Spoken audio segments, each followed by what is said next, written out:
Welcome to my channel Gnanatej cute world.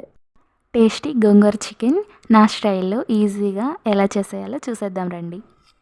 Stove వెలిగించి ఒక కడాయి పెట్టుకొని 5 స్పూన్ల ఆయిల్ వేసుకున్నాను. పచ్చిమిర్చి, ఆనియన్, కరివేపాకు, గోంగూర, చికెన్ ఇవన్నీ క్లీన్ చేసి కట్ చేసి పెట్టుకున్నాను. ఈ ఆయిల్లోకి 1 స్పూన్ జీలకర్ర, అలానే పచ్చిమిర్చి, ఆనియన్ ఇవన్నీ వేసి ఒక గోల్డెన్ బ్రౌన్ కలర్ వచ్చే వరకు ఫ్రై చేసుకోవాలి. కొంతమంది కర్రీ లాగా చేసేసి గోంగూర ఉడకపెట్టి వేస్తారు. బట్ నేను అలా కాదు, మొత్తం ఒకే ప్రాసెస్లో అయిపోతుంది, ఈజీగా ఉంటుంది.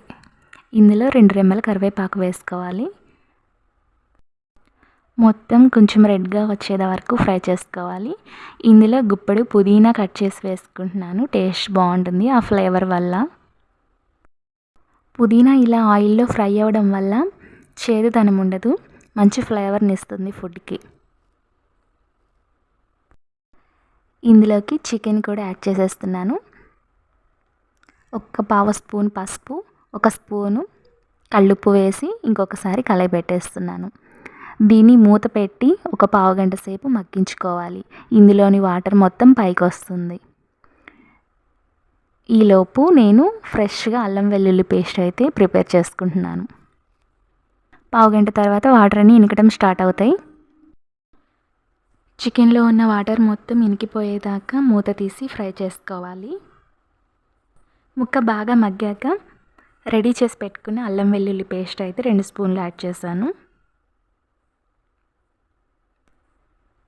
దీనిలో ఉన్న పచ్చివాసన మొత్తం పోయేదాకా చికెన్కి ఈ పేస్ట్ పట్టేదాకా కలయపెట్టుకోవాలి. మీరు వాడే కారం ఘాటును బట్టి కారం అనేది యాడ్ చేసుకోవాలి. నేనైతే 5 స్పూన్లు వేసాను. అలానే ఈ గరం మసాలా వచ్చేసి నేను ఇంట్లో ప్రిపేర్ చేశాను, రోట్లో దంచుకున్నాను. అదొక 2 స్పూన్లు యాడ్ చేశాను. ఇంకొకసారి కలిపేసి క్లీన్ చేసి పెట్టుకున్న గోంగూరని కూడా వేసేసుకోవాలి. ఈ గోంగూర చాలా పుల్లగా ఉంది. గోంగూర వేయకాలని ఈ సెగకి బాగా మగ్గుతుంది. మంచి గోంగూర అయితే త్వరగా ఉడుకుతుంది, బాగుంటుందండి. లేత తీసుకోవాలి. గోంగూర కాంబినేషన్తో ఏది చేసినా చాలా బాగుంటుంది కదా. గోంగూర అంటే ఇష్టపడిన వాళ్ళు మన ఏరియాలోనే ఉండరు.